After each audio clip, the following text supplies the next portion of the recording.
ஆகா நேக்க உள்ள பழம் பார்த்து ஆள் நிக்கிறானே. பயங்கரமா பசிக்குதாடா. கையில வேற காசு இல்லையே. இப்ப எப்படி சாப்பிடுறது? கரெக்ட்.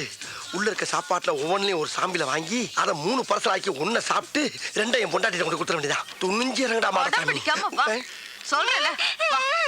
உள்ள வா சொல்றல. வா சொல்றல. நான் சினிமா கூட்டிட்டு போறேன் வரேன். ஏமா ஏன் இந்த குழந்தைய போட்டு டார்ச்சர் பண்றீங்க? என்ன விஷயம்? அடம் பிடிக்கிறா. ஷாப்பிங்க்கு வந்தோம் சார். சாப்பிட்டு போலான்னு ஹோட்டலுக்கு வந்தா வரமாட்டேன்னு அடம் பிடிக்கிறா சார். உள்ள வர மாட்டேங்கிறா. நீங்க கொஞ்சம் சொல்லுங்க சார், அவளை சாப்பிட சொல்லி கொஞ்சம் பயமுறுத்துங்க சார். இப்ப அவளை பயமுறுத்தி சாப்பிட வைக்கணும் அவ்வளவுதானே? சரி, இவளை சாப்பிட வச்சா எனக்கு நீங்க என்ன கை மாறி செய்வீங்க? சரி, உங்களுக்கு ஒரு சாப்பாடு வாங்கி தரேன் சார். சாப்பாடா? ஐயோ, நான் நினைச்சே சொல்லிட்டு பிடிப்பட்டீங்களா? சரி, எப்படியாவது அவளை சாப்பிட வச்சிருங்க. ஆனா அதை பத்தி கவலைப்படாதீங்க. உள்ள போய் இந்த பிள்ளை என் கூட தனியா உட்கார வச்சு சாப்பிட வச்சு அனுப்பலைன்னா என் பேரை மாத்திக்கங்க. இப்ப பாருங்க என் திறமைய.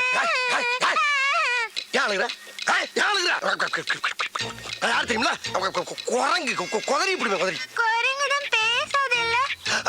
நான் பேசுற குரங்கு அப்படியே கடிச்சு பராண்டி வறண்டி விட்டு. ஆமா, மரியாதையா போய் சாப்பிடுவோம். போகல போ.